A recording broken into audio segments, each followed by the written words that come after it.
অনেক অনেক দিন আগের কথা। গঙ্গার ধারের এক ছোট্ট গ্রামে থাকত কৃষক হরিদাস, তার বউ কমলা আর একমাত্র মেয়ে শিলা। গরিব হলেও তারা শান্তিতে থাকত। শিলা ছিল বুদ্ধিমতী ও সাহসী। একদিন সন্ধেবেলা মাঠ থেকে গরু ফেরাতে ফেরাতে শিলা হঠাৎ দেখতে পেল জঙ্গলের ধারে এক পুরনো কুয়ো থেকে অদ্ভুত রূপালী আলো বের হচ্ছে। এই কুয়ো তো কতদিন ধরে শুকনো, আজ হঠাৎ আলো জ্বলছে কেন?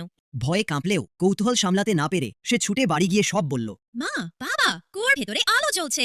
হাই গো, ওই কুয়োতে নাকি ভূত আছে, সেদিকে যাস না। ভূতটুত কিছু নেই, হয়তো ভগবানের কোনো খেলা। কাল ভোরে আমরা একসাথে দেখে আসব। পরের দিন তিনজনে মিলে কুয়োর কাছে গেল। সত্যি কুয়ো থেকে রূপার মতো আলো বের হচ্ছে। হরিদাস দড়ি বেঁধে নামতেই কুয়োর ভেতর থেকে অলৌকিক কণ্ঠ শোনা গেল। তোমরা গরিব কিন্তু সৎ, তাই এই কুয়ো তোমাদের আশীর্বাদ দেবে। এর জলে যে ছোবে তার কাছে ধন থাকবে, কিন্তু মনে রেখো এ আলো শুধু ভাগ করলে টিকে থাকবে, লোভ করলে মুহূর্তেই মিলিয়ে যাবে। হরিদাস এক বালতি জল তুলতেই সেটি ঝকঝকে রূপায় পরিণত হলো। গ্রামে খবর ছড়িয়ে পড়ল। সেদিন থেকেই গ্রামের মানুষ ভাগাভাগি করে সেই জল ব্যবহার করতে লাগলো।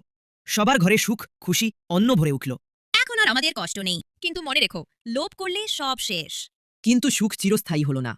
পাশের গ্রামের এক লোভী মহাজন খবর পেয়ে এসে বলল, এই কুয়ো এখন আমার হবে, জল শুধু আমার ঘরেই যাবে। না, এই কুয়ো সবার, একা কেউ এর মালিক হতে পারে না। মহাজন লাঠি হাতে কুয়ো দখল করতে গেল। ঠিক তখনই রূপালী আলো নিভে গেল, কুয়ো শুকিয়ে গেল, জলে ধুলো উড়ল। মহাজন ভয়ে চিৎকার করে পালালো। হরিদাস দীর্ঘশ্বাস ফেলে বলল, দেখলে তো, প্রকৃতি শুধু সৎ মানুষের আশীর্বাদ দেয়, লোভীর হাতে এ আশীর্বাদ টেকে না। শিলা মায়ের হাত ধরে হাসল। আমাদের সুখ মাটিতে, ফসলে আর মিলেমিশে থাকার মধ্যেই। তারপর থেকে গ্রামের সবাই পরিশ্রম করে, ভাগাভাগি করে, সুখে শান্তিতে দিন কাটাতে লাগলো।